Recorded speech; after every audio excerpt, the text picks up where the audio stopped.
Thank you, Denise.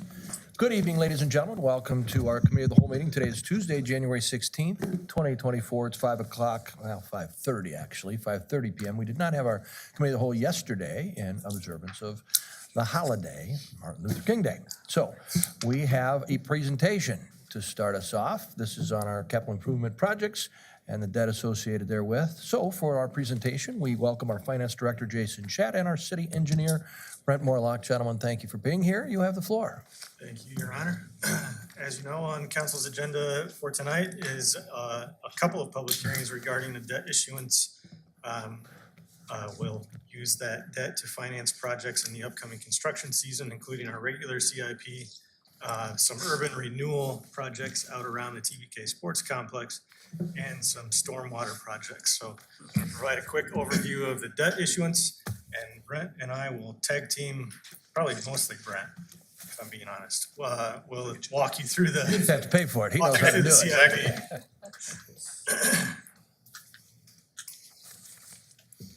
So in total, there's about $15.6 million of bonds that we'll be selling later on in February. Those are broken out into three components. Our CIP portion of $11,205,000. Our urban renewal portion is $2.4 million, and the stormwater portion is $2,010,000. A quick note on that urban renewal portion. The public hearing and your council authorization for us to proceed is for $11 million. That's for the complete project associated around the Middle Road pedestrian bridge and the associated trails. 11 million in total. Because this is an urban renewal project, we need to hold the public hearing on the full project rather than just each component piece. So we'll be doing 2.4 million in bonds this construction season, and then the remainder will come over the next couple of years. But that public hearing will cover all $11 million. That said, we obviously hope that the project costs come in under that. You're authorizing us to issue bonds up to $11 million, but we'll be working with engineers and contractors to right size and budget that project accordingly. True cost of interest on the full issuance is 3.83%. This is a projection by Baker Tilly, our financial advisors up in Minnesota. Rates, as you've probably seen, have been incrementally declining over the past few months, but the long-term rates are really staying pretty steady.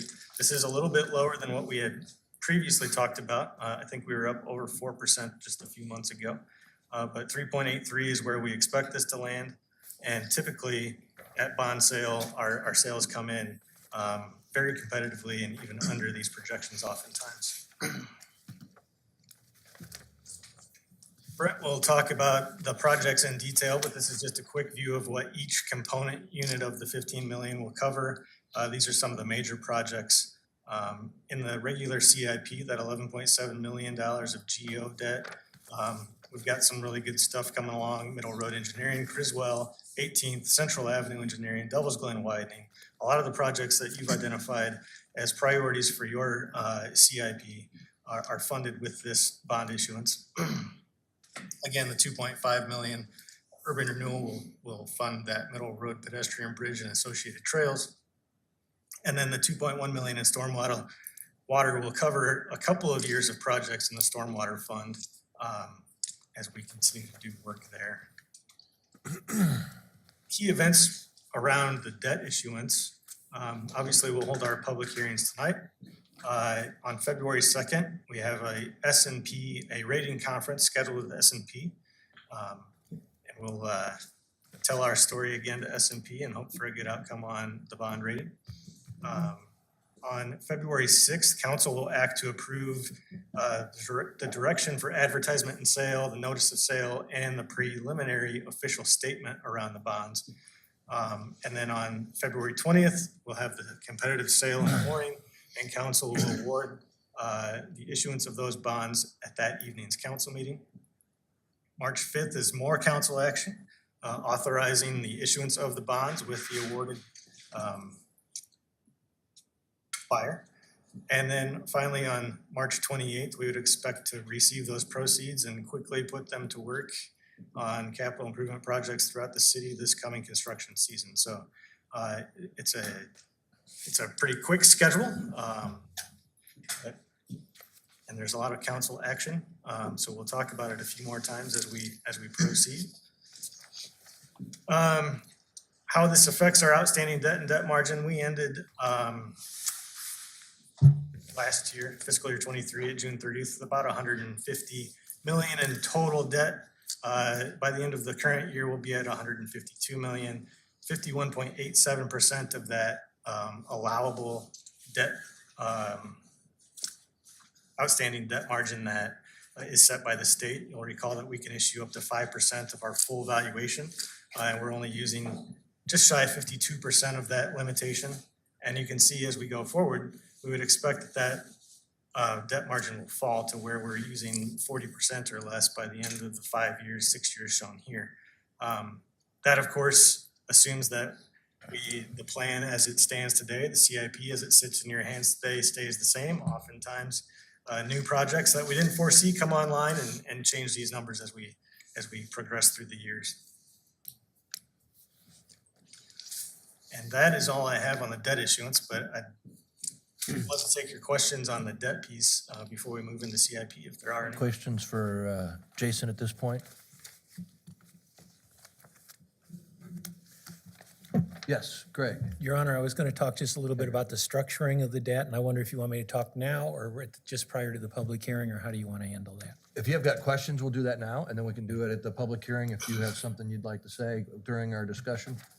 That's perfect. I just wanted to thank staff for talking to me a little bit about it this afternoon. I think it's important. The urban renewal piece, the $2.1 million, if you look at the documents, that's going to be a GO issue as opposed to a revenue issue.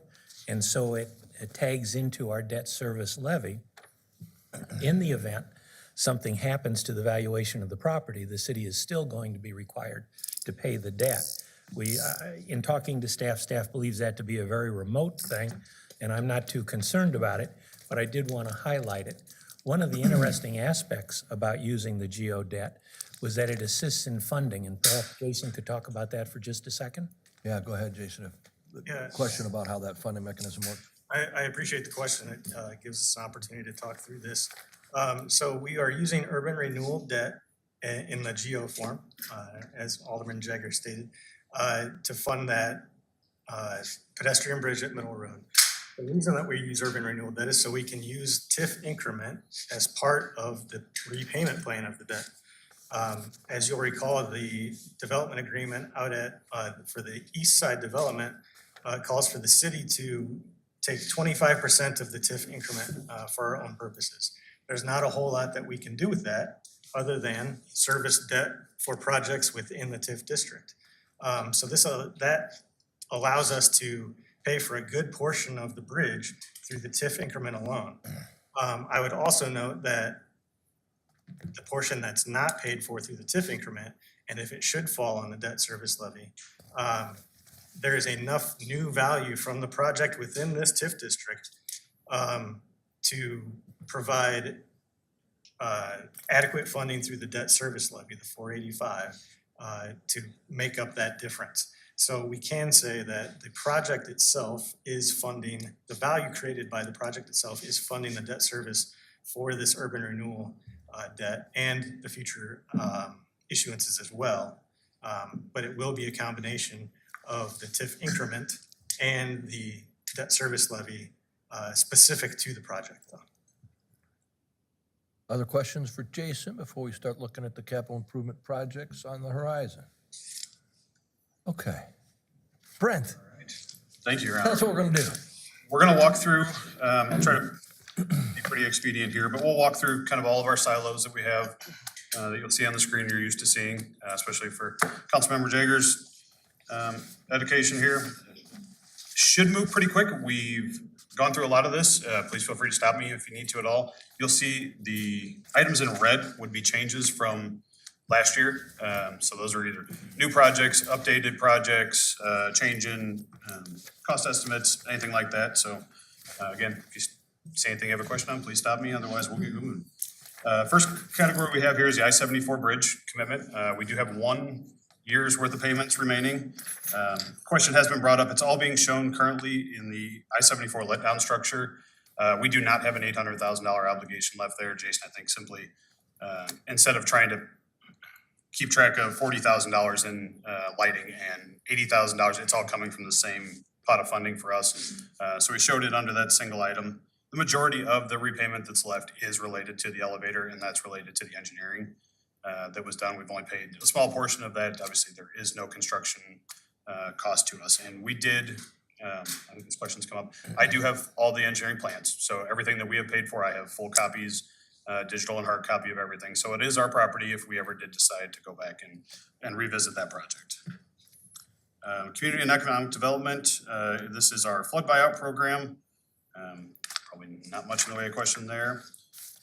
As we move into miscellaneous public works on the next page, something that want to highlight there would be the railroad quiet zone constructions. So that would be line item 24. We are planning to try to get some of those started yet this construction season, so 2024. Probably only one. 300,000 is about 300 to 350 the estimate that we have for any of the major improvements, which almost every crossing, all of the signalized equipment, the arms, the lights, everything has to be upgraded to newer technology. That's the estimate we've been given. We've already successfully worked through a good portion of the required consultations with the FRA. Rail has done so. We need to actually get into commitments for actual projects, so we'll be working on that throughout the year. The intent would be to start on the west, start at 12th Street and work our way east, especially with any pending development in the West Bridge area there. So 12th and 13th would be our priorities to get started. As we go down the bridge maintenance program, you're going to see, yeah, Jay.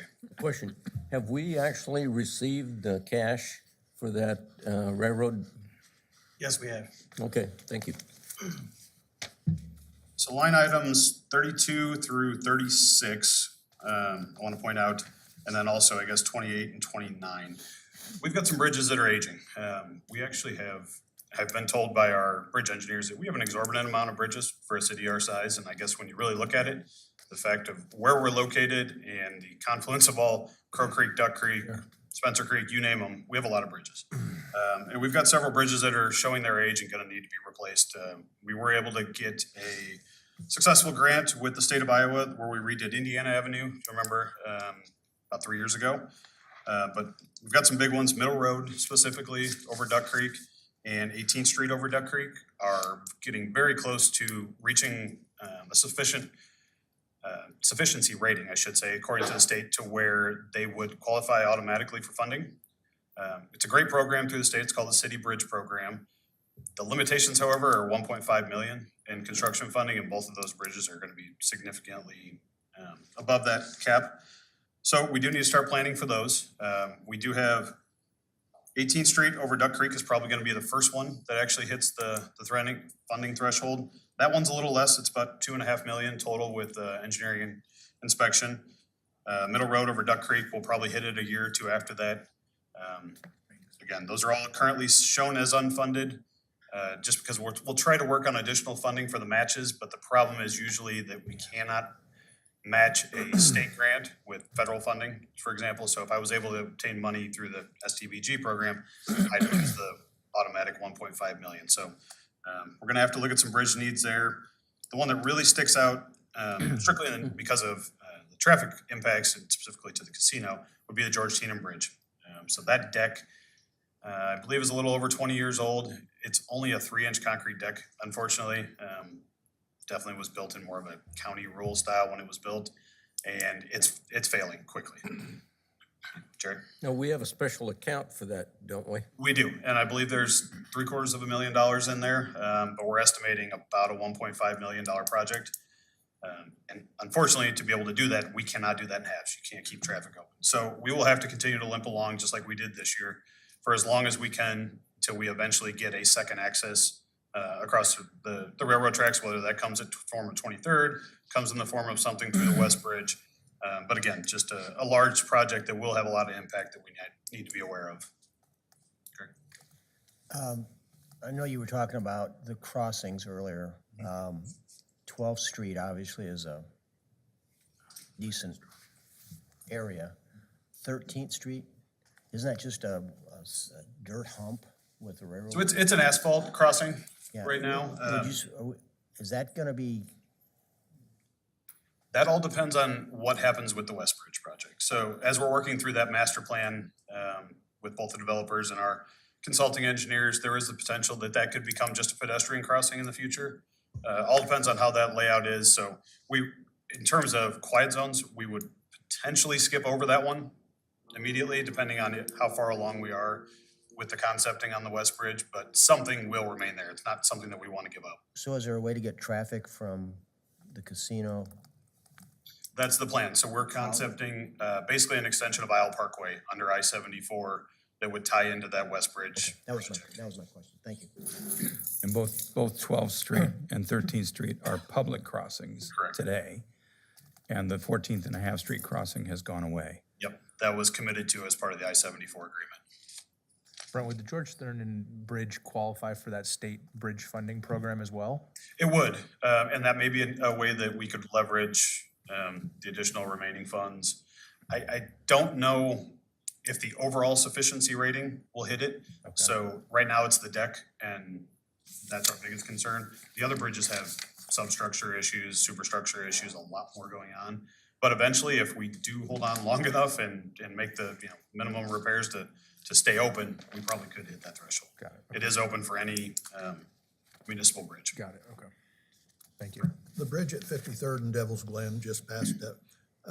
I believe I was told years ago that was a test that was being run there. Yep, it's It's not about- far behind. It's on about this wore list. out. Yeah, so that is actually a 3-span bridge, and all 3 spans are different construction materials. That was what we'll commonly refer to as this plastic bridge, but it's fiber reinforced Polymer. polymer in the panels, and then there's also fiber reinforced bars. Each one has a different construction. The typical construction, standard concrete and steel bar one is still doing very well. The other 2 really need some work. Most likely the deck on the one that was the FRP panels needs to come off completely. The other one we're still evaluating, trying to hold on, but there is gonna have to be quite a bit of work done on that. Is that something, though, that we need to get on here, even though it would be unfunded, so that it doesn't get lost in the shuffle? So we're tracking those pretty heavily because we have to inspect every bridge every 2 years, and actually the bridge inspections just were completed. So I've met with the bridge engineers, but I'd be happy to add it on there. That might be one that we could do in a little more of a maintenance program, just because they're not full replacements, maybe replacing the deck, but you're only talking a third of that span. So we'll continue to evaluate that. Thank you. Move on to the sidewalk and rec trail program. We still have our annual $250,000 in sidewalk repair and pedestrian ramps. Very successful, very popular program.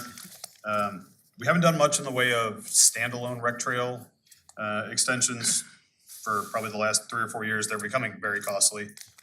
We build them like city streets, and unfortunately they're kind of costing just like you would a city street, despite only being 10 foot wide. There are a couple, or just one that I do want to point out, however, line item 4950. So now that we have all the trails done, or probably 95% of them done out at Forest Grove and Middle, got a couple little pieces to finish in the spring. We do have a gap on Middle, so between Forest Grove and Hopewell, we do not have a rec trail. We do have it between Hopewell and 53rd, and then running south on Middle. I've submitted that project for a TASA grant through Bi-State. That's Transportation Alternatives Program. I feel very confident that we will get it funded. We've got to look at their cash flows. I think unfortunately, I had originally hoped, and what I was showing was that we could maybe get it done this year. I think it might have to push to 25. But again, I don't think that's something we would want to jeopardize, losing $600,000 or $700,000 in federal funding. So we are going to evaluate those in a couple weeks, not this month's meeting. I think the February meeting will evaluate those, and I'll have a pretty good picture very soon on that funding. Something also to keep in mind with that project specifically, and maybe a couple other smaller extensions, we're trying to offset that total $11 million Gateway Bridge project, because that piece was originally included in that. So was a small extension east of Iron T to get to the school, to make sure we close that gap. So anytime I can fund some of these other pieces, we're trying to reduce that overall $11 million number wherever we can. As we move down to the alley rehab program, you'll see a little note there. We anticipate 3 years, potential for just 2, just have to see what our construction costs come in, probably 3 years. So 24, 25, and 26, and then we will have completed, I looked it up, all 68 asphalt sections in just under 10 years. Compared to the 1 a year that we were doing in concrete that was gonna, run us 68 years to try to replace. Yeah, Greg. Brent, I just want to take a minute and thank the council and the staff for this. It's hard to stay focused on a single goal over an extended period of time. I think it takes dedication by staff and a commitment by the council. Most of the alley rehabs are in 1st and 3rd Ward, so I'd take particular pleasure in saying this, but I just want to say this is a virtue of the fact that we have stability in staff and the council, that we can find goals like this, stick to goals like this, and complete goals like this. So thank you. I completely agree. I think there was some discussion, Jerry, I'll get to you in just a second, sorry. Just a couple of years ago when some of these bond issuances were looking pretty high, there was talk, many times of maybe potentially pausing this program or eliminating it for a few years, and I think staff was very hopeful that we could continue it, and I think it's a great success. I can tell you, we've had several cities in the area that have come and looked at how we've done them, asked us how our programs go. Davenport has visited us several times. Unfortunately, theirs is probably too big of a monster to be able to fund fully. They have a 50-50 cost share, but this has been a really great program. I would like to second the comment from Greg. Very well stated. Thank you, Greg. All right, next up, street resurfacing program. This is our local asphalt street resurfacing program. No change in funding for these couple years. As we get to the out years, are going to look to add maybe $500,000 in both this and the street recons, just to ensure we are staying in the local streets. Kind of comment, concern that we've heard, make sure we're staying in the neighborhoods. You'll see in your maps, I'm not going to go through them necessarily here if we'll keep moving, but there is a ward by ward, including citywide, breakdown of every street that we've done since 2014, so in the last 9 years. You'll see it's a lot of work. We have never left the neighborhoods. We don't intend to leave that. That is part of that program, as well as the street reconstruction program, and even looking to increase that a little bit in the out years as we finish up some of these really large projects. Street reconstruction program, only thing I want to point out here, you can see lines 64 through 67 are this year's project, shown in red. Same $1 million threshold that we've been using, looking to up that to 1.5 in the out years, especially with the increases that we've seen. We used to be able to do probably 5 streets a year, 4 to 5. Now we're 3 plus a cul-de-sac, just because simply of construction costs have increased so much. Are we still doing that with the radar, the truck drives around and? we're still Yeah, doing that? actually, we should be receiving our 23 IPMP, our pavement management program, the state where they drive and rate all our streets in the next month. And I will say thank you to council for funding the GIS position. So now that we've got a dedicated person in that, we've been able to really make some changes to that, correct a lot of things that without getting too technical, that needed to be addressed. We provide data to the state, they drive those streets, give it back to us, and we're really gonna be able to make a better use of that asset. All right, diamond grinding, full depth patch programs. Full depth patch is, we don't have anything in the diamond grinding right now. Full depth patch is, generally speaking, $1 million a year. I think we were a little less last year just by hair. Great program, we get a lot of interest in that, we get a lot of work done. That's generally speaking, collectors and below. We don't do much on the arterials. We try not to. Occasionally we have to if we need to, but a lot of that goes towards the residential streets as well that don't need full reconstruction, just need some heavy patching. That's funded through a mix of geo bonds and road use. Some of that increased road use tax from several years ago that we put towards CIP projects fills the gap here on full use tax. Rural road seal coating, we're really trying to remove as much of that as we can. You'll see we're going to take off a huge stretch with Criswell this year that we'll never need to go back and seal coat that. Eventually want to do the same thing to Indiana. You always have a few spots in parks and a couple outliers, but really trying to replace as much of that whenever we can with asphalt, so we don't have to come back and be doing this every couple of years and have to worry about the problems that come with it, the bleeding and things like that. All right, city parking lot reconstruction fund. You'll notice we did not have a project in '23. We pushed that funding out to combine it with the 2024 funding. And I should say, when I'm talking construction years, not necessarily fiscal years, since ours tend to span it. But we did not have a project this past year. What we've been looking at is we need to do quite a bit of work up at Palmer Hills. Specifically, that entrance drive is really starting to fall apart. The fact it doesn't have concrete curb and gutter. These intense rains we get have just started to wash off that edge. So we're gonna do a full rehab on that parking lot, both upper, lower, and that drive. We're gonna add curb and gutter going up the main drive, and then mill and overlay the two main parking lots this coming year. Most likely be late in the fall, probably some weekend work, so we're not impacting the course, but that will be a single project that'll get done this year. Excuse me, Brent, do you want to mention something about the culvert underneath that as well? Yep, so you'll see when we get to the storm sewer fund, that's another project that we'll try to run as concurrently as we can. But the entrance culvert under the main entrance into Palmer has been failing for quite a while. It's an old CMP. We've kind of limped along and patched it and added riprap wherever we could, but it's getting to the point of needing replacement. We did bid that last fall, came in a little high, at least from what we had available left in the budget. So that is a dedicated line item that'll get done next winter as well, because that will require a full closure to the course. So that'll have to be a winter project that we can plan, a 5 to 7 day closure. So definitely don't want to do that anytime that will impact potential rounds. All right, meat and bones, arterial and collector programs. As we move through, the first 4 or 5 line items all related to Forest Grove and Middle. Hopefully anybody that's been able to drive out there can see that we are substantially complete. We do have a little work left in the spring, some landscaping, some pavers, and a small amount of trail, but all the roads are open. And actually both projects are coming in well within budget, so everything's going really well out there. You'll get down to 93, that is our Gateway Bridge. Design is, we're at TS&L, which is type, size, and location, kind of a 30% bridge package right now. And then gonna move forward in a couple weeks after review of that. That's looking like a fall 2024 bid.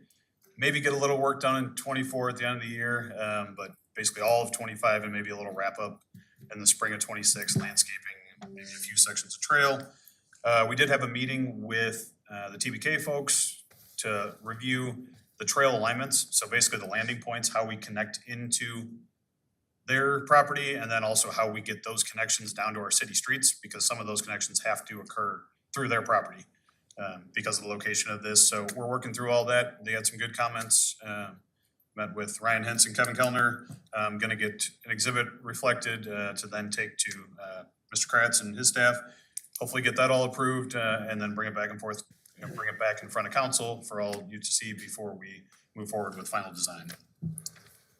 Lines 94 and 95, that is new to the CIP. That is our community project funding grant that we received through Representative Miller Meek's office. That is for preliminary engineering to redesign all of Middle Road, all that's left of Middle Road that is not currently 4 lanes. So that will start at where we left off at our Forest Grove and Middle project, and that will run all the way through just south of the Crow Creek Road intersection where the 4 lane concrete ends, just before the entrance to the Woodlands.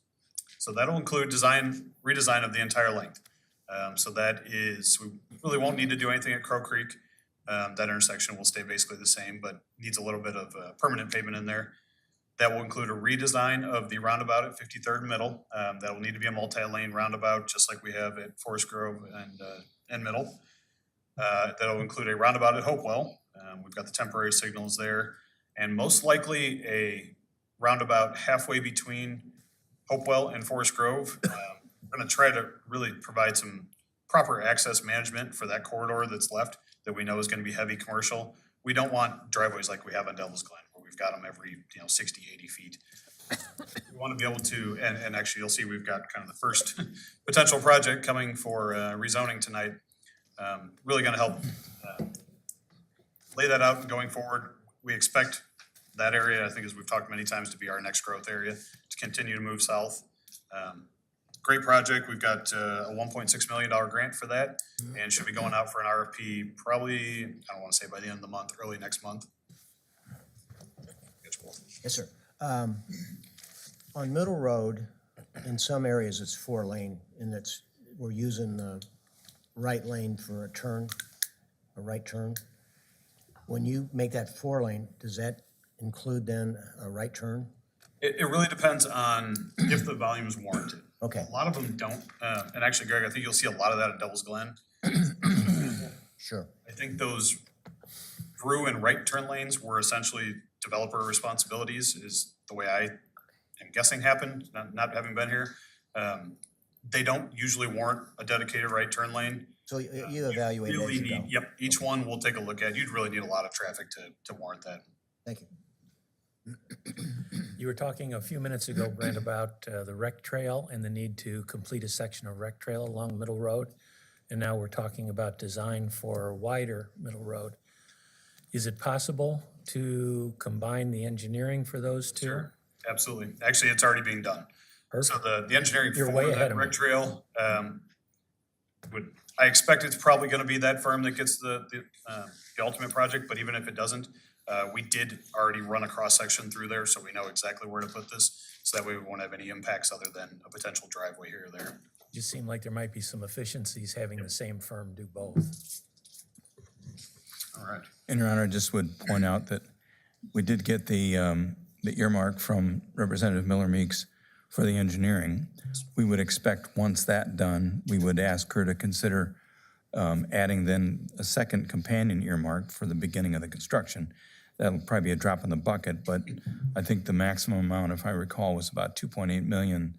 I think she's talked supposedly, after hearing from Davenport and Riverdale that have been talking to her, we may be able to get upwards of 4 million, which would really help. So that's a great point, Decker, that set of plans will have to be broken into several construction projects. As much as we would love to be able to do what we just did on Forest Grove, one of the maps you'll see in front of you, the second map, is our unfunded arterial and collector, and you've got 16 million just for that project alone. Knowing that we could find some logical stop and start points, if we got down to Hopewell, for example, as our first phase, if we're able to get that done in the next 3 to 5 years, ideally.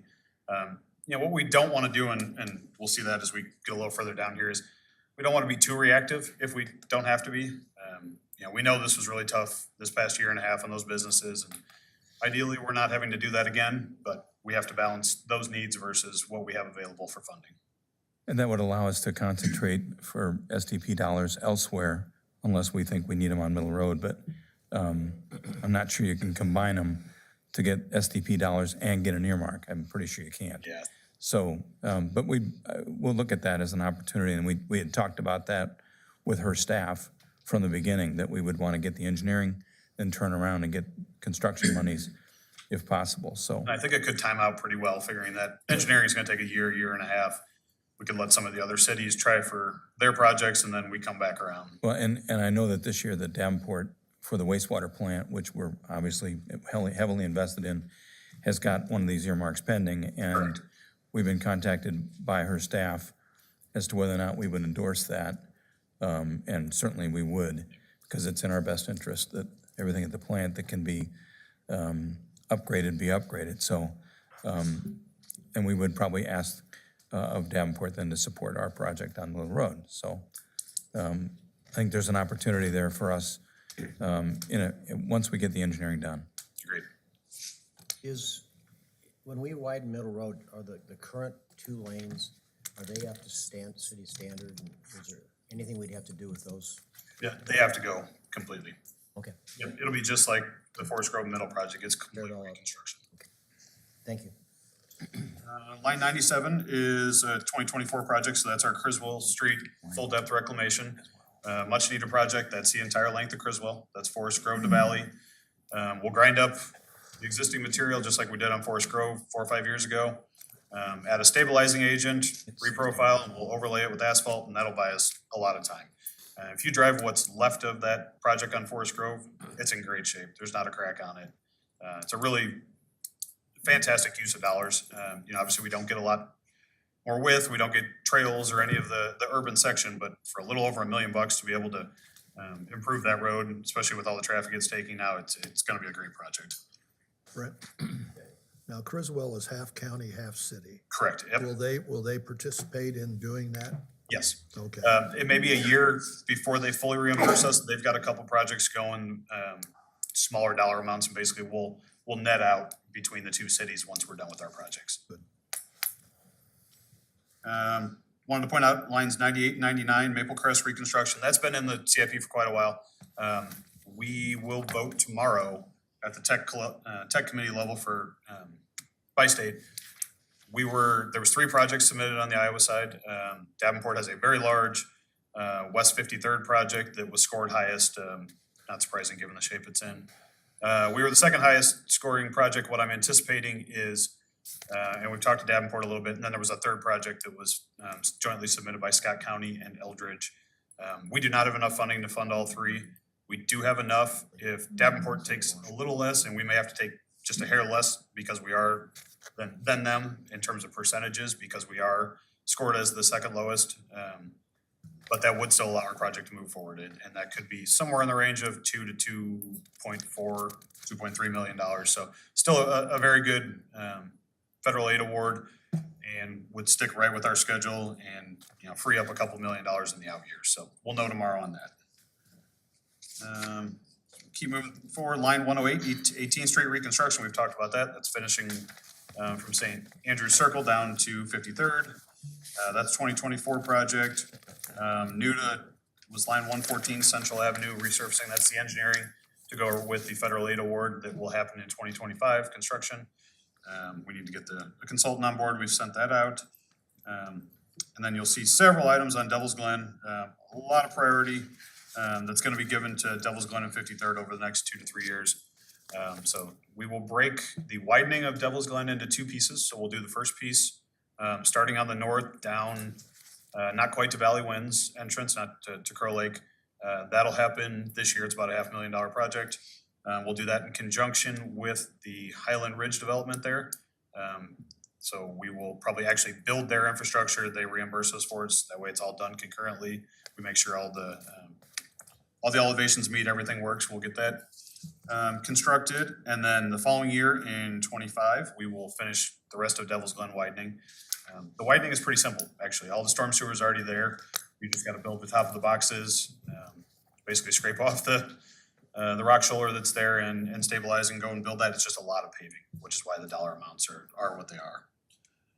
And then you'll see also on the top map is our update. It's been maybe a year or 2 since we've updated this, our 5-year arterial. And then I think Greg Adamson, in your question, we're asking on 53rd widening. That'll happen immediately after the Devil's Glen. So we've got that in 26 right now. Yet again, a lot of widening. Same thing, all the storm sewer is there, just a lot of paving. So it's, you know, $1.5 million project, $1.7 million, somewhere in there. I appreciate you moving that up. I know I I bugged you a think lot once about we it. get, now that Midland Force is open and once we get that traffic signal there, that, you know, traffic has found its way more onto Devil's Glen and a lot of people haven't moved off it yet. So gonna be needed. Brent, is there anticipate any traffic circles that will be required between 53rd and Forest Grove on Devil's Glen? No, a lot but of- I am anticipating a traffic signal need at Hopewell. Okay.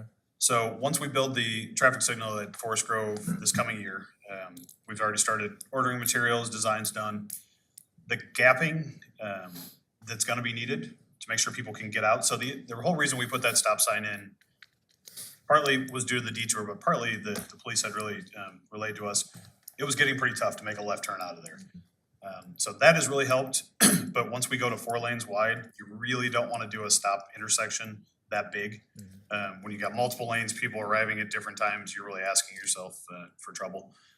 So that will be the intent as part of that widening that is shown in the traffic budget, is that we will put a traffic signal on Hopewell at that point. Got it. And then nothing from Hopewell No, south? won't to need anything 50th. there. Got it. Okay, thank you.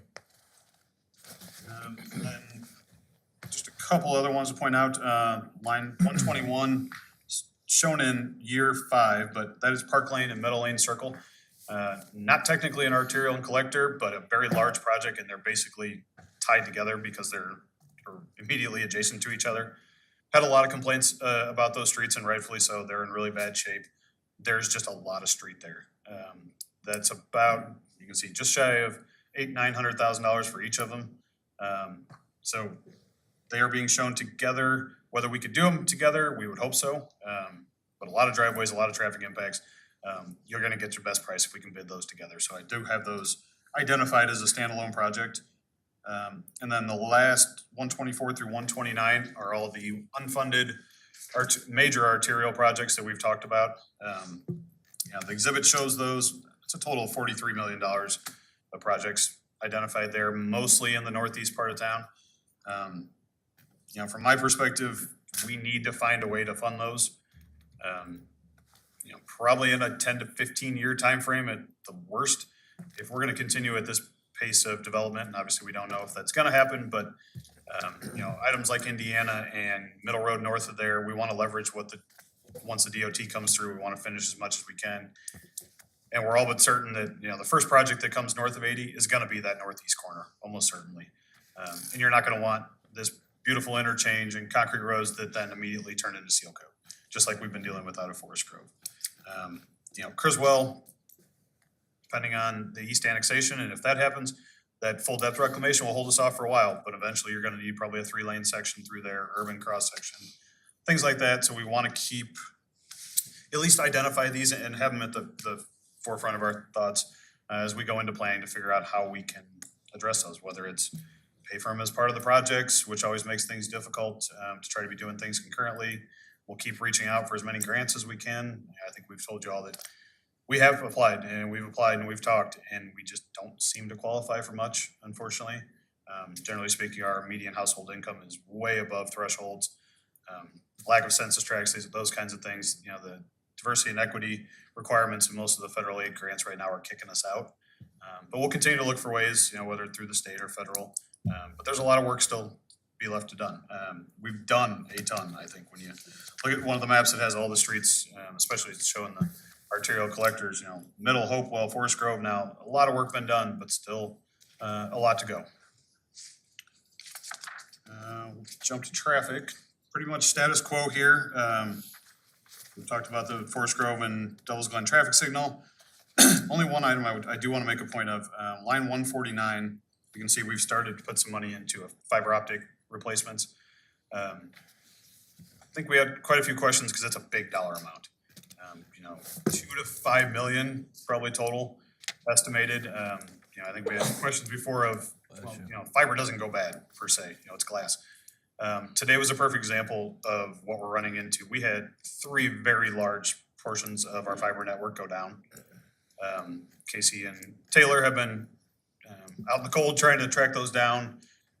What we're running into, and I think we've told you before, when that network gets hit, and it's been hit a million times over the years, a lot less recently because we have a better handle on where that network is. The old way of replacing that was basically a manual, what we call a stick twist, an ST connection. Those are going bad, and those are underground, and we don't know where they all are. There's not documentation. So we have to keep tracking those, and we're finding more and more that that's where our failures are coming from. We've invested in the equipment now to where we can actually fusion splice those. That's a permanent repair where we don't have to worry about ever going bad. But all those repairs over the last 25 years are really starting to rear its head. So something we need to keep in mind and keep trying to fund, maybe even a little more aggressively if we're able to, or keep looking for some grant opportunities for that as well. But today was a perfect example. We lost several large areas. We lost fiber to a couple of schools because of that. So we're always on top of it, but it's a never-ending problem. Right, are these repairs areas where contractors have been digging and hitting them? Over the years, yes. Okay, Not currently, so there was no active hits today. It was due to the cold. okay. So 'Cause the if- weather causes those STs to get brittle and eventually break. And when we get these extreme colds, that's where we're really running into them. Okay, I've heard some contractors talk before, Decker and I talked a long time ago, how some of the cable companies just kind of throw their cable in, and there's no kind of rhyme or reason. So later, there's not a conduit where all this stuff can be run through, so that, there might be a case later where they're digging and it's kind of randomly laid and they don't know. And when they hit it, I guess they get fined. They do, yep. And I think we've done a better job with our right-of-way permitting. We do have a dedicated staff member now, but also we've seen a lot more installation.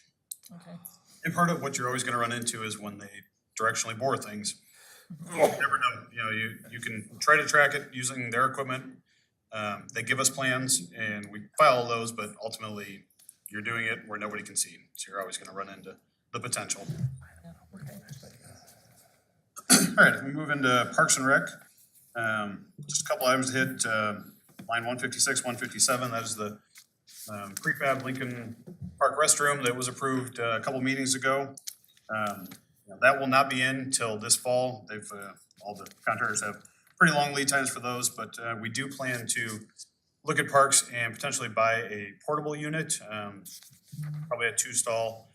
If we can, something similar to what you see at, say, the John Deere Classic, maybe not quite as nice, or what was up at Tanglewood for this summer, they had a much larger one. But the pricing on those is actually very competitive. I think we can get one for probably in the $15,000 range. Essentially where we could have that at Lincoln Park this summer, but then Parks would have it permanently for other events. It seems like it would be a very good asset to have. Lines 161 through 164, Frozen Landing. We are about 40, maybe 50% design, should have full design wrapped up in a month or two. Already starting to work on some of the quantities with GCI, the pool contractor, because the intent would be to change order that into that contract. So they can help us with some of the budgeting. Gonna have a meeting tomorrow between us and the Y, look at schedule. Ideally, we would like to get this, there is a potential that we could get this open for the winter of '24. It's gonna take a lot of coordination, but that is the end goal. So we're hopeful, and we've got the funding already laid out for that. Go to miscellaneous citywide. Line 174, the police station and city hall renovation, that feasibility study is well underway. We're meeting every 2 weeks. We've got a good staff survey that was, I think we have maybe 30 responses, mostly from the PD, which was the initial targeted area that we started reviewing, and they're gonna be kind of moving into the next phase. Line 183, riverfront bollards. Those are all the levee bollards, basically from the casino to the bridge. They are all destroyed at this point. We've tried to cobble them along for as best we could for quite a while. People have destroyed them, ripped out wire, kick them over, you name it. The model that was there is no longer made, so we budgeted this over 2 fiscal years. We have purchased all the replacements. Actually came in a little under where we thought. Now we need to, the second half of the work will be the install. I've reached out to the Corps. There's some, as you can imagine, some pretty heavy permitting requirements on how we can, because we have to provide all new electricity, which means all new conduit, all new wire. That was old direct burial wire that's gone bad. We're gonna have to pull out the old foundations, replace them with new. So it's a lot of intrusive excavation into a levee. There is a permitting process. It's probably gonna take a little while, but we're already working on that. It does help that, we've got some pretty good local Corps contacts that are gonna help us guide us through that. How are they knocking these over? If you think about it, their anchor bolts is all that's really holding. I mean, if you really wanted to, you could kick those things over if you really went at them. It takes a lot of effort, but it's also been over the years that just compounded one. And we've run out of parts basically for them at this point. Okay. Road use, pretty status quo as well, although I wanted to point out a couple items. Line 12 in the road use. We've heard, and Frank, I think you've pointed this out a couple times about what we can do with our pavement markings to try to make sure that they stay a little fresher. Did a little digging and talking with the contractor that's at this point doing all 5 cities in the Quad Cities. The only Ostrom Painting is the only long lines company that we have anymore. Davenport actually does theirs twice a year. Now, they don't do all of them. They do all of it once and then do a separate painting, whether it's spring or fall. I gotta look and see which one, with just some of the major roads. So for us, Middle, Devil's Glen, 53rd. So that's what I am showing starting this year, is that we're gonna do an expanded program. The road use dollars, it adds, we think, probably 100 to 125 to it. But they also told us if we did that, they can work around our schedule a little better if they know they can come in the spring and the fall. Doesn't have to be done this summer. That'll help our pricing. So I think coming out of the winter, getting it done, and then doing them right before the winter, that's the intent. The summer is not usually the problem. That was unfortunately when we had to do them, when you're doing it once. So I'm looking forward to this. I think it's gonna be a big improvement. Line 19, label's probably a little misleading, residential speed hump program. Basically what that's gonna be is a neighborhood traffic calming. We know that's a huge priority for council is speeding and speeding enforcement. Between Decker, Chief and I, we've talked, enforcement is one thing. We're gonna try to take the study end off the PD. They've been the ones doing speed studies for several years. Takes, at least an officer away from their other duties. We're gonna look at investing in a little bit of equipment.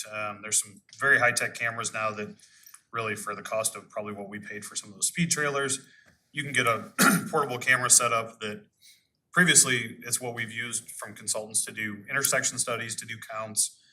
These cameras run speed now too. And you basically get an account with this company, you buy the equipment, you set them up. Casey and Taylor, our traffic staff can set these things up in their sleep.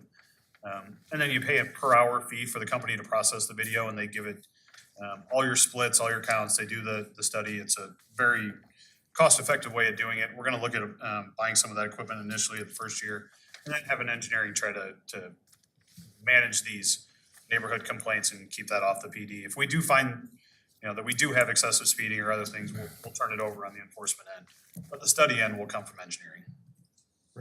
And Your Honor, that would give us then the ability to take a look at, is there a design issue with the street, like speed humps, in addition to enforcement, so that we can find a way to kind of deal with some of the issues that council members have talked to us about relative to either neighborhood or, speeding anywhere. Speed or but, volume or whatever it may be. To be able to give you a good picture of what that analysis is, and then we can address what we think the solutions are that you can, as you get those complaints, you give them to us, and we can have what I think is a more robust response.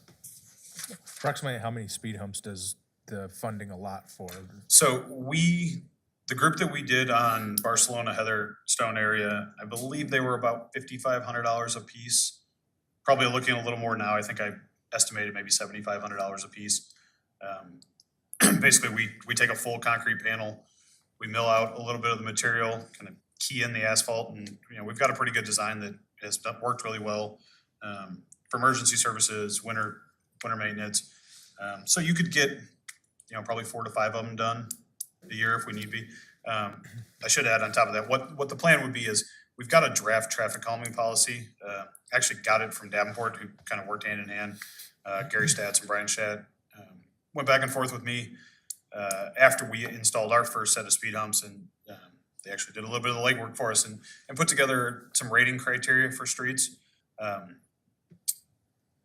We don't have to use exactly what they have by any means, but it's a good baseline to start with. To make that policy work, we need to have these studies. We need to know if the volumes are high, if the speeds are excessive, cut through traffic, things like that.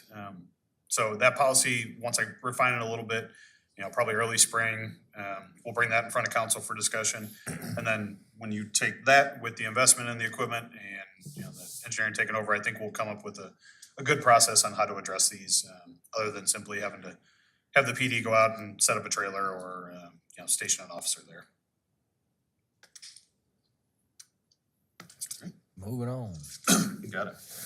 Palmer Hills, only thing I want to show, there is an item, line item 3, restroom at 5 and 16T. It's been talked about as we've been going through all these discussions on the possibility of prefab units, all the technology that's out there. We don't need something quite as robust as what we purchased at Lincoln Park. When you're in a park, and especially a neighborhood park that's got the potential for vandalism, that's why we went with a little more. It's concrete masonry walls, vandal resistant, a very strong structure. You're not really setting yourself up for that same kind of potential damage we feel on the golf course. So John and Brian Hickey have been looking at specifically those portable trailer units. But that company that they've met with, the one actually that Tanglewood purchased their unit from, does show that those can be mounted to a concrete pad as basically a permanent installation. So that's the potential that we're looking at. I'm looking where we can get sewer and where we can't.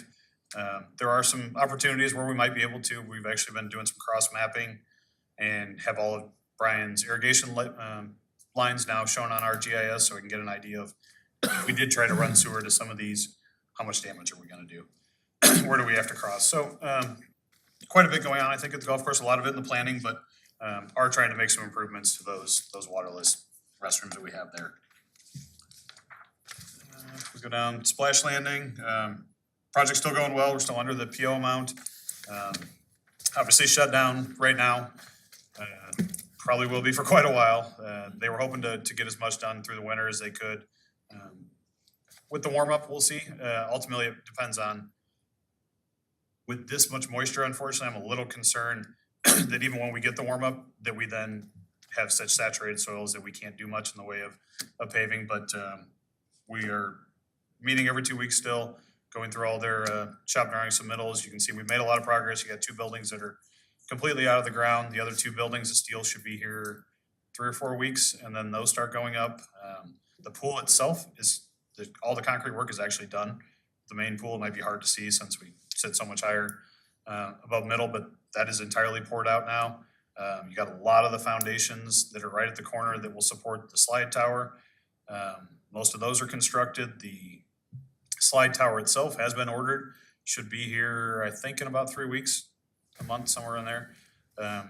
It'll be sitting back in the back for a while, but a lot of progress being made. Family Museum, the traveling gallery renovation. We've got the contract finalized. The contractor, we did agree to let them push back their schedule a little bit. They were the only bidder, and unfortunately, they are just incredibly busy, which, as we heard from several other people and why they backed out, there's still a lot of work going on apparently around museums. So the fall 24 completion date that we had is now a late spring 25. Kim talked through it with them. Shouldn't have any problems with it. They were in our budget, so didn't see that we had much choice, but that did get pushed back just a hair. All right, jump to sewer enterprise. A couple of projects here. Tanglewood Sewer Extension, that's been going on for quite a while. We've had several of the residents, unfortunately, sold their houses in the time that they initially submitted a petition, so we've had to go back while we're designing, go over the project with new people, get them to consent to it. Working on the assessment process, which is also, I think as Chris can attest to, it's been quite a process, especially since we haven't done one this large. So working through that. Plans are basically done, hoping that happens in the 24 construction season. Your Honor, this is the development these are the houses on Tangled Wood, just north of Dolan's new development, just west of Middle Road. Those residents, once sewer was potentially available. Now, yep. So there's wanted to 11 connect. homes, I believe, that are all on septic. We'd love to get them off. I think most of their septics are in okay shape, but at least we would get the sewer main run, get a lateral stubbed out at the worst case. And when their septics fail, that gives them the opportunity, and then the health department would force them to connect. And they came to us with a petition. Yeah, About that's 2 years actually as ago. part of that Dolan project, yep. Line 7, Is there any cost share involved in that? 50-50. there is. So we would put the main in, then they would be responsible for all the connections, is what we settled on. Thank you. Line 7, small dollar item, but very important project. As that West Bridge project is starting to try to develop the master plans, we have a set of flood pumps, our Godwin pumps, that if you've been down it, right at the intersection, actually at 13th and the railroad, that sit down there year round. They've got Lego concrete blocks protecting them, but that is the only location that we have down in that area now where we can pump from the sanitary system into a nearby storm manhole that heads right to the river. So thankfully, we have not had to pump in the last 2 years, despite a 7th or 8th highest flood that we had this past year. But that sits right in the heart of that development. So obviously, that's not a long-term solution. So we did find a location west of there that is still protected behind the floodgate, and it's actually on CP's right away. They've got a really wide right away there. So working through it with them to make sure we can get permission, but we need to rebuild a couple of manholes, and that would give us a new permanent location that is well outside the limits of that development. Line 8, bringing back some pipelining. We haven't done that in a few years. We need to make sure we, even while we're doing these expansions, so Spencer Creek Lift Station, the east annexation, if we do it, we have to make sure we're still making our improvements to our existing system to stay in compliance with the DNR. So we have a $3 million annual commitment to I&I projects.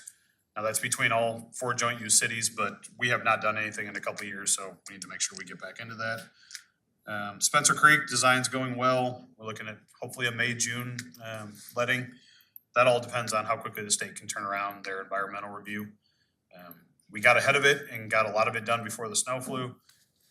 They came back with a couple areas they need to go back and look at. A couple of these farms that we got across on the north side of 80, that might delay it a little bit, but we're still going well. Haven't really run into any actual design issues, just the time that it takes to process through the DNR. And then you'll notice, go ahead, Jason. Just jumping in on the Spencer Creek lift station project. Obviously, we've talked about this, funded with SRF loans. That is not a part of the debt package that we are under consideration tonight. That would be something that we come back to you separately for probably June, July timeframe. Yep. To authorize those SRF loans. You have authorized $1 million for the design work. And the way that those design loans work is that we can kind of spend that as we need, and then that just becomes a part of the construction loan going forward. So just want to be clear, that's not a part of the debt issuance that we're considering tonight, and we will be coming back on that separately. Jason, talk about the parameters of the SRF loan, state revolving loan fund for this kind of work. Yeah, certain water quality type of projects qualify for this loan program. It's my understanding that the loans are 20 years at 2%. We've seen some discrepancy in that lately, and that could be just due to marketplace, but I'll have all of that dialed in for you before we get there. But obviously, it's a very competitive rate, a very affordable rate for us compared to other financing options. So it's a really good program. Basically, a state subsidized loan program that you end up borrowing through the Iowa Finance Authority. They're borrowing through actually local banks. So it's a great program to get some of these big dollar sewer and stormwater type projects complete. And I think we'll probably do the same for the East Annexation Extension. We already have indication that that's a good candidate for SRF funding. So a lot of work to be done in sewer. Thankfully, as long as this financing mechanism is in place, we have a good vehicle to get it done. Yeah, so the only other thing I wanted to point out was specifically that the East Annexation, we've shown that kind of flipping and taking priority over the large I&I projects, and the thought being, we know that annexation is obviously a priority for council. We also know, I think we need to strike while the iron is hot in terms of our relationship with the DNR, that we are on very good terms, and expansion projects are what's gonna potentially eventually be a problem. The I&I projects, they're always gonna support. That's making improvements, that's reducing what we're already treating at the plant. Expansion projects means we're questioning yet again how much capacity we have. So those really need to be priority. Spencer Creek's already working its way through there, but the East Annexation seems like it needs to be the next one. And just real quick before I move on, when you look at the anticipated revenue source here, that column in the Sewer Enterprise Fund where it does say sewer revenue bonds, that's something I need to correct. That's what it used to be. But right now, these smaller projects, separate from the SRF projects, will just be funded through the sewer utility fund and the revenues that it generates on its own. So we don't anticipate sewer revenue bonds for some of those smaller projects up above, and I'll make that correction. Jump to the last one, stormwater. Okay. Just one item really on this. A lot of these are annual programs, don't change much. That's our intake repair program. It's a fantastic program. We've got small storm sewer repair, that's kind of our miscellaneous catch-all. A few of the various options that we have under our stream bank stabilization policy are shown below. But I did want to point out line item 1, detention basin upgrades. We've talked about this for several years. We had to shift a lot of that funding to acquisition. So that specifically helped us fund the acquisition of that parcel on Middle Road, just south of the existing Hopewell Pond. We used the money that was allocated to do some of those retrofits to actually buy that ground. We were able to leverage that, if you remember, as part of the Forest Grove project, where we saved a bunch of money. We brought the dirt from there up to that project, killed 2 birds with 1 stone. We needed a lot of dirt on the Forest Grove project. That was good material. And we were able to excavate and create that expanded detention. It's about 90% done. There's still a little bit of material left that we're going to use as part of the Ped Bridge project. So we'll haul the rest of that out this year. That's on the north end, but I think it looks really good. It's going to provide a ton of additional storage. We've got a really flashy area up there for some reason. We've seen 3, 4, 5 inch rains in a half hour, an hour, specifically in that area. I don't know what it is, but it's much needed, and I think that really worked out well. And if we go to the last screen, a couple of actual standalone projects, line item 24, the Heatherstone and Crow Creek Road bank stabilization. That work was awarded about 3 weeks ago. Work has started. We did have to suspend with some of the weather, but that project is going well. We're working well with the neighbors. I think that's going to be a great project because it's a nice, logical starting point at a downstream location, as we've talked about. We don't want to be starting in the middle of these creeks and trying to do projects that are eventually going to get washed away if you don't support it downstream. So you got to start from downstream, work your way upstream. This one's a really great one. Just upstream of there, this coming year, which would be line item 31, we've got a project that's very similar to what we had on North Willow Court 2 years ago that we had to go in and fix. You've got some pretty large storm sewers that are pointing at a 90-degree angle into the creek, and they just continue to eat, and residents are losing very large portions of their backyards. We need to go in, reconfigure that storm sewer, point it so it's actually more discharged down the creek, not perpendicular to the creek, and do some restoration in there. But we did not want to take that on until we did this downstream project to make sure, yet again, that we're protecting those investments. And then line item 28, 21st Street Pump Station Rehab. We've talked about this quite a bit. That pump station has 5 large pumps. They're very old pumps. They're all the same size. It's really an outdated design. It's got some structural repairs that it needs basically a complete overhaul on its electrical. We applied for a grant through the state for a brick grant probably 3 years ago. Did not qualify because they've got some very specific standards on what you would have to do. Essentially, the remaining Green Bridge property, the Goldsteins, we would have had to have turned that entire thing into a detention basin to qualify for that grant. Clearly, it wasn't something that anyone was going to do. Jason and I have been working with our new Iowa Homeland project rep, and she's got us working towards a hazard mitigation grant program, so an HMGP grant to potentially, it's an existing declaration that still has money, and we think this is going to most likely qualify for it, so we're hoping to get that in, I don't know, I'd say within a month, at the latest. We've met with her a couple times, working through the application, but this would be the full project. We would not have to expand it. We could just do all the improvements that we previously had identified in a study. That's staging our pumps, replacing them all. You have a very large one, similar to what we have, and then you kind of downsize so you can ramp up to handle the events better, redo all the electrical, and we feel pretty confident about that project, so we're very hopeful. That, I think I still had a little bit of time to spare. Jerry. Any questions for Brent on the projects? Jerry? Item 33, derecho reimbursement. Is that state money or federal money reimbursed, or? That was federal FEMA dollars that we were reimbursed for work that we did after the derecho.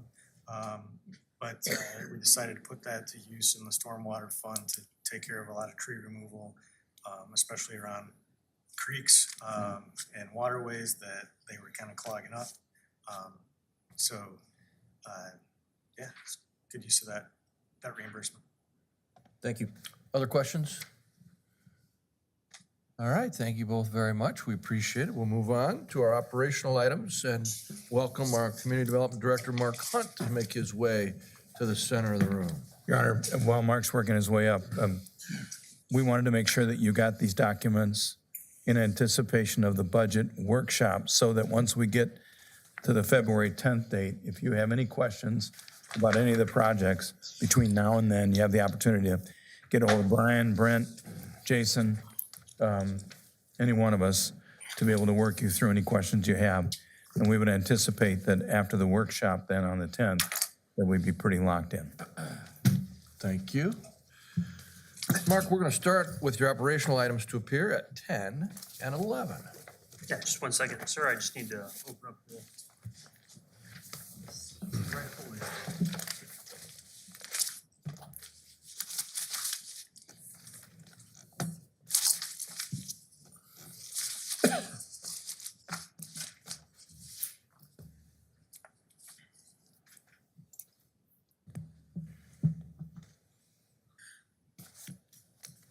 I have a couple cases for you. The first one will be a rezoning at the southeast corner of Middle Road and Forest Grove Drive. You'll be familiar, obviously, you're very near the TBK Sports Complex. This is the site in question. The applicant is John Van Horst Family Limited Partnership. It's for a rezoning of 11.3 acres from A1 to C2. A1 is our agricultural and urban reserve. That's where land at the edge of the city stays until it's rezoned. So a lot of the northern part of our community is still in A1 and is being rezoned for different uses, as you'll see here. And the proposal is a commercial office type use. We don't have a specific user in mind, but we do know commercial office type use is what they're looking to develop to. Here's a map showing current proposed zoning. So as I mentioned before, edge of the city usually stays A1 until it's rezoned. At this time, they're looking to go to C2 rezoning. You'll notice there are C2 and C3, I should say, districts nearby, C7, so some more heavily commercialized districts to the north, where our TBK Sports Complex, Iron T Golf, those type of things are. We do have A1 surrounding, again, as a holding pattern, not as a dedicated use. And just about, a little less than a half mile away, you do have an R4 district here with some residential going on. Future land use map would say that C2 is an allowable rezoning, so community commercial, future land use does allow C2 zoning to take place. And just a note, if you're looking at our new comp plan that hasn't been adopted yet, this would also be compatible with that as well. So community commercial is a very similar layout to what you will see in our new comp plan as to what you see here as well. Here's a quick concept for you. The rezoning concept contemplates kind of a commercial user on this western half, roughly, of the zoning area. We're gonna have them access off of the roundabout with the north-south extension of what would be Remington Road. And then access the property moving east-west on this private drive. They'll also have some access here off of Middle Road. When that's fully developed, that'll probably be right in, right out only, because we want to maintain that movement through the roundabout. We don't like cars stopped in front of roundabouts. But until that roundabout's in place, I believe the city engineer would allow them to have full access. And then we come limited down to right in, right out only when that development of the interchange does occur.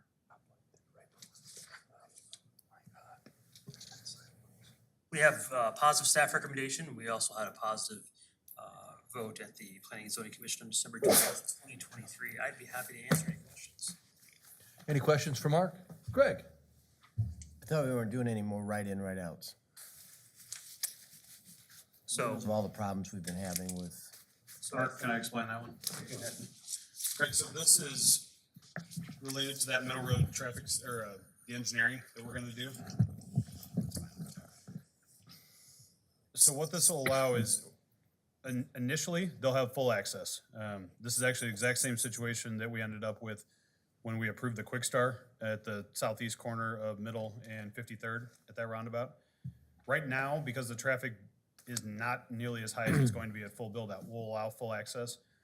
When we continue the reconstruction of middle through there, we'll build a median, so it'll be non-traversable. So that's where the right in, right out will come. It's We be don't the have to have- exact same situation. Don't have to have the plastic poles. Nope, won't have to do that. Other questions for Mark? Thank you, Aaron. Jerry? Thank you, Your Honor. In C2, are gas stations allowed? I believe you have a limited gas station in a C2. Limited gas is allowed in a C2. Those typically don't get built anymore because they're such a small footprint. You don't see them in the marketplace very much. But we could have one, we could have a small gas station here in C2 if it's rezoned to C2. That's a true statement. So then my question is, are we okay with a small gas station there?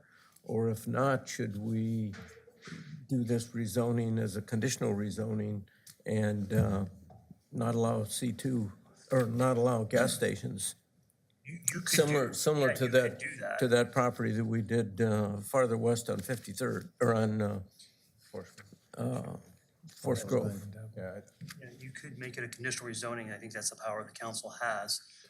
We based our recommendation off of this office use type that they brought forth. We don't see C2 housing a lot of gas stations. That footprint of a gas station doesn't typically fit the market anymore. So I think the risk is limited, but it's something council could do if they wanted to. You don't think the So I developer would thought- have a problem with it based on what the developer intends to build, right? I don't think so. I don't think there's a real worry unless somehow that falls apart and then we've got a C2 space for think sale that's a rather true than an statement as A1. well. Yeah, I think that would be correct. But at the same time, it's already C2, so they don't have to come back to the council to put that small gas station in. Right, we understand the point is, at this point is when you can handle it. Yes, Chris? There are some process issues that we need to consider. This needs to be in writing prior to the close of the public hearing, which is taking place tonight. So this wasn't something that staff felt was required. You look at rezonings in the general nature and what's best for the city, we felt as at the staff level that C2 is appropriate for this particular location and didn't see the need for a conditional rezoning. If council does want that, though, we need to make sure that we don't have anything in writing from the applicant. And so I guess my recommendation would be if that's the way we want to go, that we hold it Public hearing open, open until the next meeting? if that's council's desire. Okay. Okay, personally, I'm okay with C2, but I throw it out there just to make sure we considered it. Yeah, I would echo what Jerry's saying. I don't know that I'm fully supportive of it just yet. I think some conditional rezoning, we're now, coming south of Forest Grove, in my opinion, we're gonna start to really get into, potentially even backing up against private residents here. So I think there's some pretty strong considerations that we may need to review as a council to potentially conditionally zone this. I understand that it's not the intention of the developer to put a gas station out there, but I think it's probably incumbent upon us to review it, take a little bit deeper look at this. Anything else? Greg? Thank you, Your Honor. I'm a big proponent of the city council establishing the rules and then expecting the developers to play by the rules. And if the developers play by the rules, generally I'm going to be supportive of the development. In this case, I understand the concerns about a gas station in a C2. From my perspective, the way to address that is to talk about changing the C2 ordinance to remove that particular use or to push it into a special use category so that there is additional review process before such a use is allowed. At this point, having already been filed, reviewed by staff, gone through P&Z, and now with the public hearing tonight, I'm hesitant to try and delay the process to simply put a condition on ground where at least staff unofficially believes that the use is not intended by the developer in any event. Having said that, the concern about the right in, right out And I understand that when the city does the extension for Middle Road and puts up a barrier, that access will be modified simply because the barrier is there. But I am curious what way the staff is thinking that perhaps subsequent purchasers might be aware of the city's process so that this developer may sell to another developer, may sell to an end user, or that user may sell the property down the road. How do we provide notice to subsequent purchasers that the intent is that there be a barricade on Middle Road? Greg, my thought on that is all of this ground is unplatted. So as part of this rezoning, there is an initial final plat that would have to go through. Be a note, And we would note on the handle it- final plat? We would handle it as that, yep. I'm happy with that. Thank you. Good thought. Other questions? All right, these are set to appear before you as items 10 and 11 this evening. Let's move to our consent agenda item. That is D as in dog, sir. Thanks, Your Honor. I'll move on to the next case, 23089. It's the northern block of Forest Grove Drive. You're gonna be really familiar with this area. It's not too far from what we were just talking about. So just west of the TBK Sports Complex. Focus your attention on the area and kind of outlined in blue here, 15.83 acres. The applicant is Continental 750 Fund LLC. They're in our community. They run an establishment called the Springs Apartments. Pretty good development not too long ago. The request is for a site development plan to occupy this 15.83 acres. And it would be a multifamily type development similar to the Springs, which I mentioned.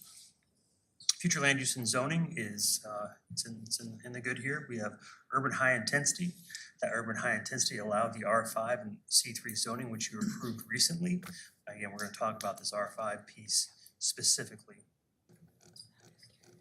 Here's your site development plan, 15.8 acres, 288 units spread across 8 apartment buildings. They're gonna be 3-story buildings.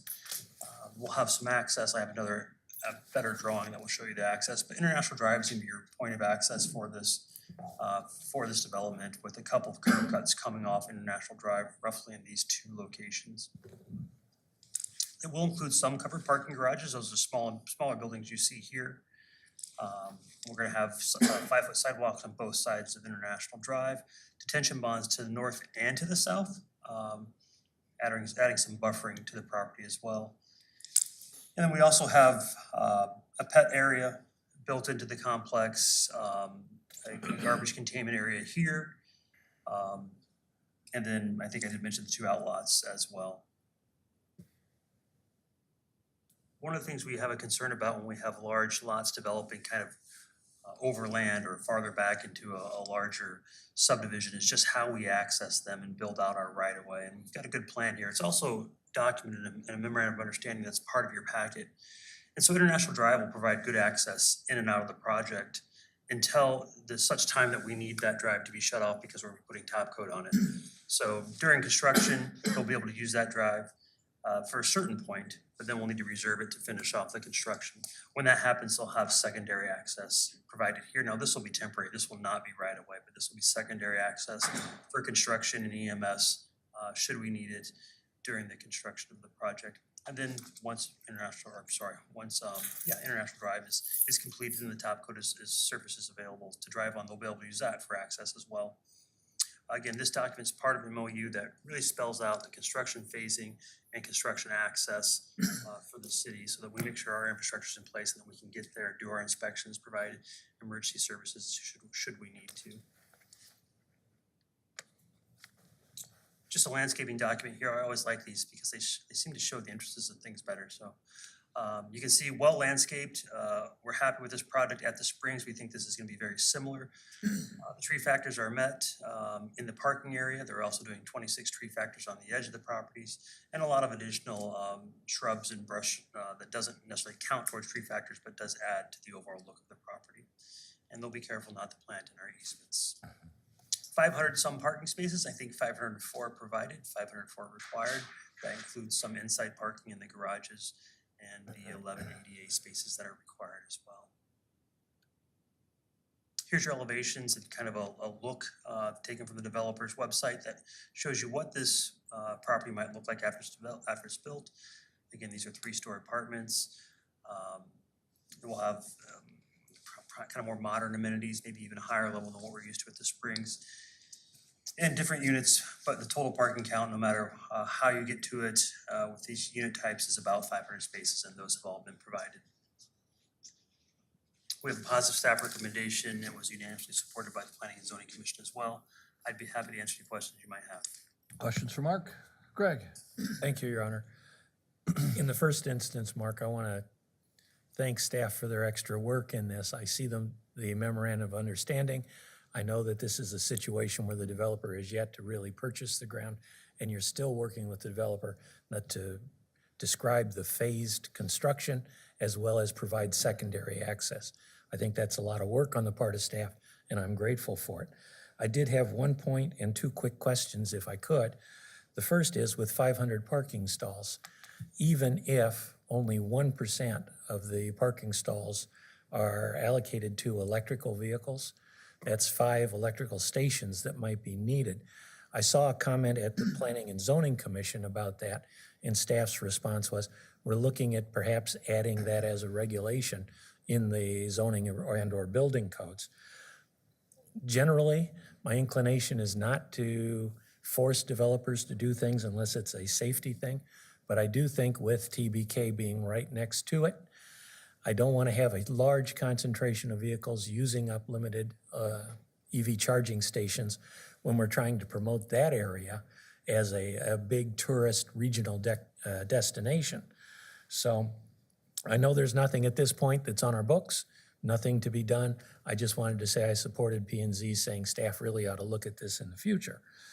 Second point, since this is a phased construction, if some of the buildings don't get built for a period of time, 5 years, 7 years, 10 years, because of interest rate changes or whatever, is staff comfortable that there will be sufficient infrastructure in place to handle the development that is there?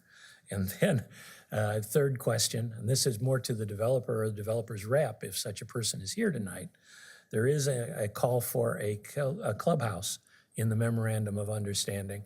I'm wondering if the developer has some indication of when that clubhouse would be built.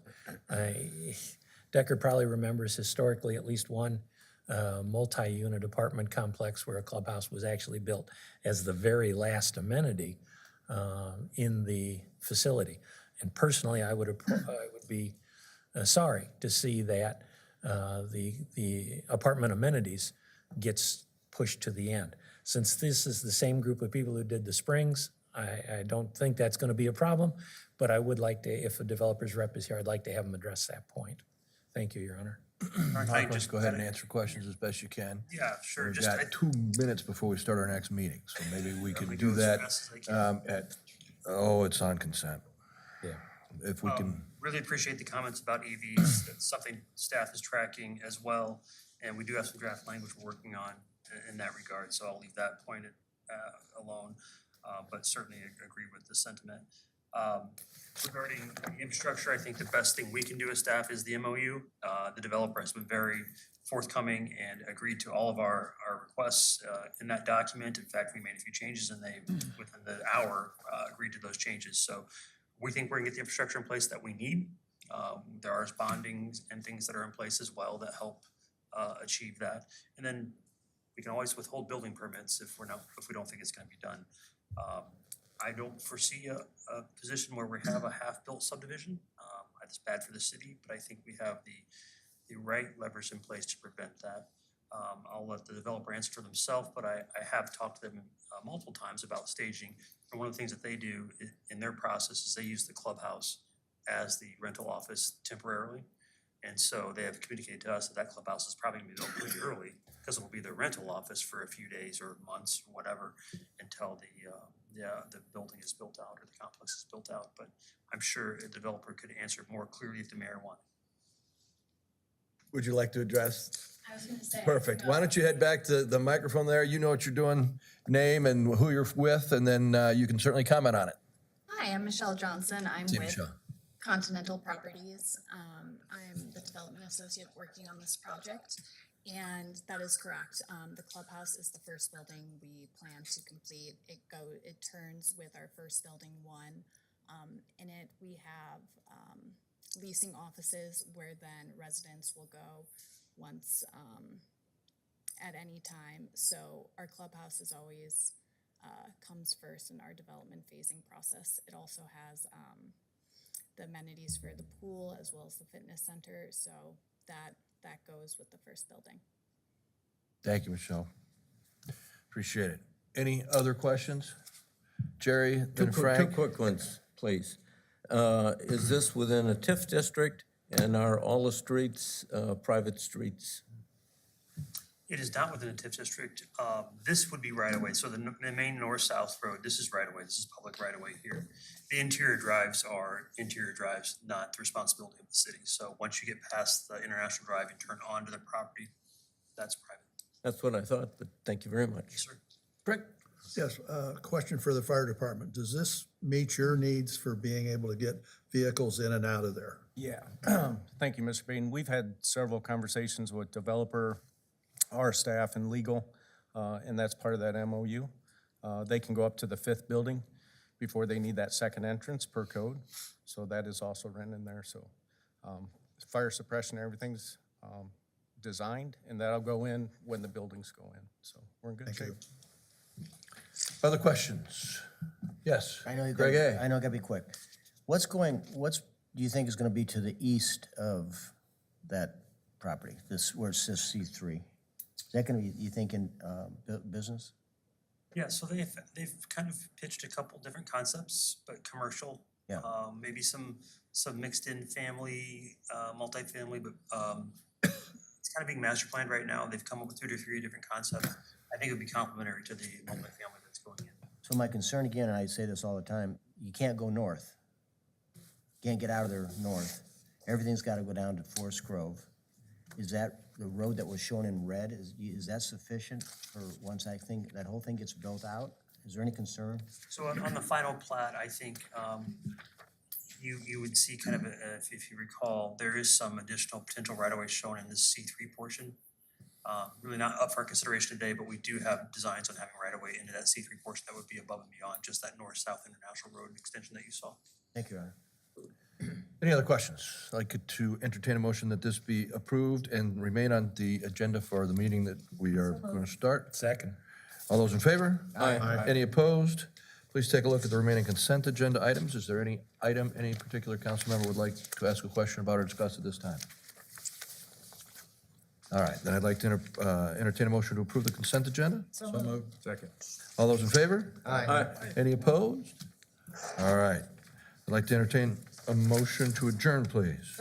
Second. We stand adjourned. Let's, you probably need 3 or 4 minutes to try to get back at 5, 6. Here. Baden? Here. Palczynski? Here.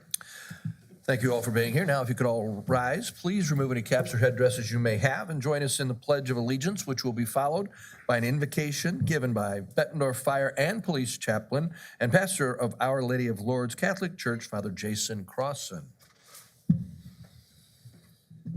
I pledge allegiance to the flag of the United States of America and to the republic for which it stands, one nation, under God, indivisible, with liberty and justice for all.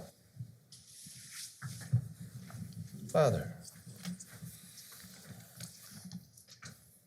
Good and gracious God, as we begin our city council meeting tonight, we ask for your grace and blessing upon all of us gathered here. Grant us the wisdom and kindness to do the work to build up our community. We especially pray for those who work out in the cold and frigid weather. Keep them protected and safe in this time. Help us to continue to support them and to be thankful for all those who support us as we gather this evening and in the days to come. And we ask this in your holy name. Amen. Amen. Thank you, Father. We do have a proclamation today. This is National Mentoring Month, and we have a big brother, Stuart Carter, and a little brother, Kaiden, from the Big Brothers, Big Sisters of the Mississippi Valley, joining us today. Gentlemen, you want to come on up? I'll meet you in the center of the room here. Thank you. Thank you. All right. do have a proclamation from the office of the mayor. What do you think of that, guy? Good? Well, let's see if I can proclaim it good. Think I can get it done? All right, let's give it a shot. Whereas everyone remembers someone special, a neighbor, teacher, relative, or friend who broadened our horizons and brought purpose to our lives. And whereas these special individuals singled us out and volunteered their time to help us become engaged and stay on the right track for success. And whereas research has shown that children engaged in healthy, safe, one-to-one mentoring relationships are more likely to graduate high school, avoid incarceration and delinquent behavior, and are more likely to volunteer regularly in their community. And whereas there is a significant number of vulnerable children in our community who need and want a positive role model in their lives, and our city embraces the concept of engaging volunteers to become mentors. And whereas mentoring programs like Big Brothers, Big Sisters of the Mississippi Valley make our state and community stronger by enabling impactful relationships that provide invaluable support networks. Now therefore, I, Robert Gallagher, the mayor of the city of Bettendorf, Iowa, do hereby proclaim the month of January 2024 as National Mentoring Month in our community, and I encourage all citizens, businesses, public and private agencies, as well as religious and educational institutions to support mentoring and give the young people of our community the gift of time and friendship through Big Brothers, Big Sisters of the Mississippi Valley. Here, here. What do you think? Good. Yeah? Cool. Thank you. You bet. Anything you want to say? Kaiden, you got anything to say? You're gonna take one of these home with you. Oh, okay. Thank you for being here for me. That's great, man. Good job.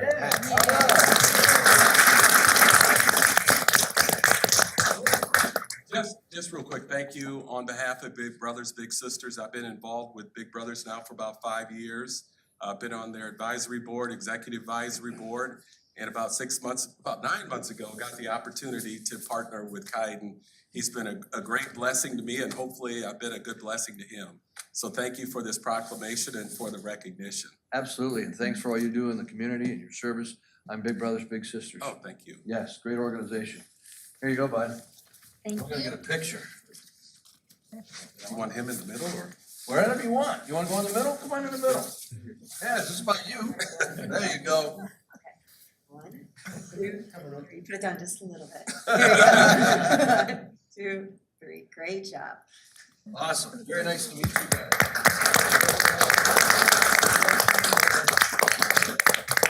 Did a great job. You kid. Okay, we've come to public requests of council. If there's anyone here who wishes to be heard on an item not already on tonight's agenda for a public hearing, we'd like to hear from you. Please approach the podium in the back. Please state your name and your address. And I think I know why everybody's here. So anybody here for public requests of council? Okay, we'll close public requests of council. Let's move to our first public hearing. This is with regard to the bonds we just discussed at our committee of the whole there. Had a nice presentation from our staff, Jason and Brent. Good job, gentlemen, and your teams. Thank you for all the hard work. Michelle, did we publish notice of this public hearing? Yes, we did, Your Honor, and I do have affidavit of publication. Did we receive any written correspondence with regard to this? No, we did not. All right. Anybody here wish to be heard on our first public hearing? This is with regard to the issuance of not to exceed 14.5 million general obligation bonds. Anyone? We'll close the public hearing. Let's move to the resolution. Councilmember Baden, please. Thank you, Your Honor. I have a resolution instituting proceedings to take an additional action for the issuance of not to exceed $14,500,000 general obligation bonds. I move approval of the resolution. Second.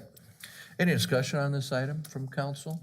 Something we've been working on. These are projects we've discussed and found a way to fund, and now Jason's kind of brought your rubber to the road. You gotta find them. Here it is, right?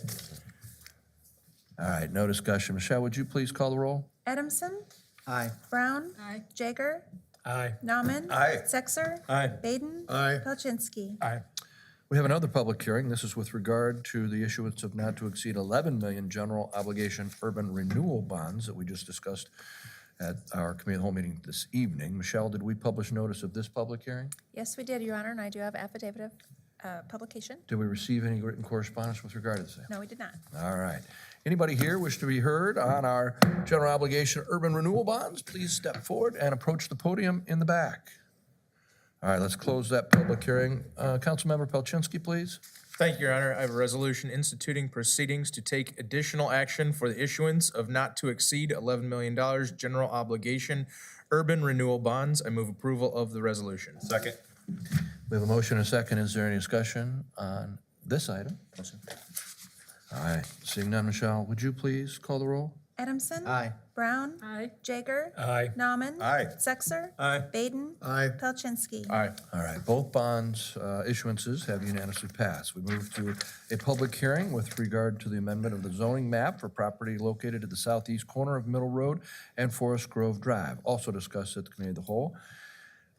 Michelle, did we publish notice of this public hearing? Yes, we did, Your Honor, and I do have affidavit of publication. Do we receive any written correspondence with regard to the same? No, we did not. We are aware that the developer or a representative therefrom is in the audience because we heard from her earlier. Let's open, was that a different one? I'm sorry, okay, I apologize. We'll open the public hearing on the southeast corner of Middle Road and Forest Grove Drive. Anybody here wish to be heard on this item? I think there's a rep in here anyway. Let's close the public hearing. We'll move to our first reading of the ordinance. Councilmember Adamson, please. Thank you, Your Honor. I have a first reading of an ordinance amending the Bettendorf, Iowa zone map for property generally located at the southeast corner of Middle Road and Forest Grove Drive, A1 Agricultural Urban Reserve District to C2 Community Commercial District. I move approval of the ordinance at its first reading. Second. Any discussion here on our first reading of 3 on this ordinance? Okay, Michelle, please call the roll. Adamson. Aye. Brown. Aye. Jaeger. Aye. Nauman. Aye. Sexer. Aye. Baden. Aye. Palczynski. Aye. All right, we move to a first reading amending Title 11, zoning restrictions or regulations for the city. Any discussion here? Brian, you want to bring us up to speed? Or Mark, you want to tell us what's going on with this request? This is the floodplain maps that we have to update based on FEMA's new maps. So Okay, this is a really, new- it's kind of a do or don't, but if we don't, then we lose our National Flood Insurance Program status. So probably should vote yes. All right, that's what we're doing. We're gonna take it up anyway. Okay, Michelle, do we publish notice of this public hearing? Yes, we did, Your Honor, and I do have affidavit of publication. Do we receive any written correspondence with regard to the same? No, we did not. All right, let's open the public hearing on the change of the flood maps as described by Mr. Hunt. Anybody here wish to be heard on this item? All right, let's close that public hearing and move to the first reading of the ordinance for Councilmember Nauman. Thank you, Your Honor. I do have the first reading of an ordinance amending Bettendorf City Code Title 11 zoning regulations, Section 11-6-1 overlay districts, and Section 11-6-2 FD floodway floodplain overlay district. I move approval of the ordinance at its first reading. Second. Any discussion? All right, Michelle, would you please call the roll? Adamson. Aye. Probably. Probably, Brown. yeah. Aye. Jaeger. Aye. Nauman. Aye. Sexer. Aye. Baden. Aye. Palczynski. All right, that has unanimously passed. We move to number 14. This is Title 13 Flood Control. Mark, is this like a companion ordinance? That's right. The ordinance appears in 2 places in our code. Yep. So we need to update both. Same procedure. Thank you, sir. Michelle, did we publish notice of this public hearing? Yes, we did, Your Honor, and I do have affidavit of publication. Did we receive any written correspondence with regard to this? No, we did Let's not. open the public hearing with regard to amending Title 13 entitled Flood Control. Anyone here wish to be heard on this item? Let's close the public hearing and move to the ordinance. First reading, Councilmember Brown, please. Thank you, Your Honor. I have the first reading of an ordinance amending Bettendorf City Code, Title 13, Flood Control. I move approval of the ordinance at its first reading. Second. Any further discussion here? Okay, Michelle, please call the roll. Adamson. Aye. Brown. Aye. Jaeger. Aye. Nauman. Aye. Sexer. Aye. Baden. Aye. Palczynski. Aye. All right, we have unanimously passed both of those flood control, floodplain issue changes. We move to a second reading of an ordinance now. Councilmember Baden, please. Thank you, Your Honor. I have a second reading of an ordinance amending the Bettendorf City Code Title 8, Public Utilities and Services, Chapter 2, Sewer Usage and Service, Section 8-2-9, Sewer Connection Fees and Disposition of Funds. I move approval of the ordinance at the second reading. Second. Any discussion here? Second reading, so it's already been before you, Committee of the Whole, and one first reading. Michelle, please call the roll. Adamson. Aye. Brown. Aye. Jaeger. Aye. Nauman. Aye. Sexer. Aye. Baden. Aye. Palczynski. Aye. All right, for the first of three, third and final readings, we offer this to Councilmember Sexer. Thank you, Your Honor. I have the third and final reading of an ordinance amending Bettendorf City Code, Title 10, Building and Development, Chapter 4, Electric Code and Regulations. Article B, Electrical and Installations, Section 10-4B-3, Application for Permit Fees. I move approval of the ordinance at its final reading. Second. Any discussion? Michelle, please call the roll. Adamson. Aye. Brown. Aye. Jaeger. Aye. Nauman. Aye. Sexer. Aye. Baden. Aye. Palczynski. Aye. All right, Councilmember Palczynski, you're up, third and final. Thank you, Your Honor. I have the third and final reading of an ordinance amending Bettendorf City Code, Title 10, Building and Development, Chapter 5, Mechanical Code and Regulations, Section 10-5-4, Fees Established, Payment Prerequisite to Issuance of Permit. I move approval of the ordinance at its final reading. Second. Any further discussion here? Okay, Michelle, please call the roll. Adamson. Aye. Brown. Aye. Jaeger. Aye. Nauman. Aye. Sexer. Aye. Baden. Aye. Palczynski. Aye. Councilmember Jaeger, you're up. Thank you, Your Honor. I have the third and final reading of an ordinance amending the city code, Section 6-1-322, paren A, further paren 2, vehicles entering stop or yield intersections by adding a stop intersection at Megan Avenue at Criswell Street. I move approval of this third and final reading. Second. Or, Any further discussion? Okay, Michelle, please call the roll. Adamson. Aye. Brown. aye. Jaeger. Aye. Nauman. Aye. Sexer. Aye. Baden. Aye. Palczynski. Aye. All third and final readings passed unanimously, as did everything on the agenda this evening. Let's take a look at consent. I'd like to entertain a motion to approve the same at this time. So, second. We have a motion and a second. Any particular item on consent we need to discuss at this time? Michelle, please call the roll on consent. Adamson. Aye. Brown. Aye. Jaeger. Aye. Nauman. Aye. Sexer. Aye. Baden. Aye. Palczynski. Aye. We have unanimously approved the consent agenda.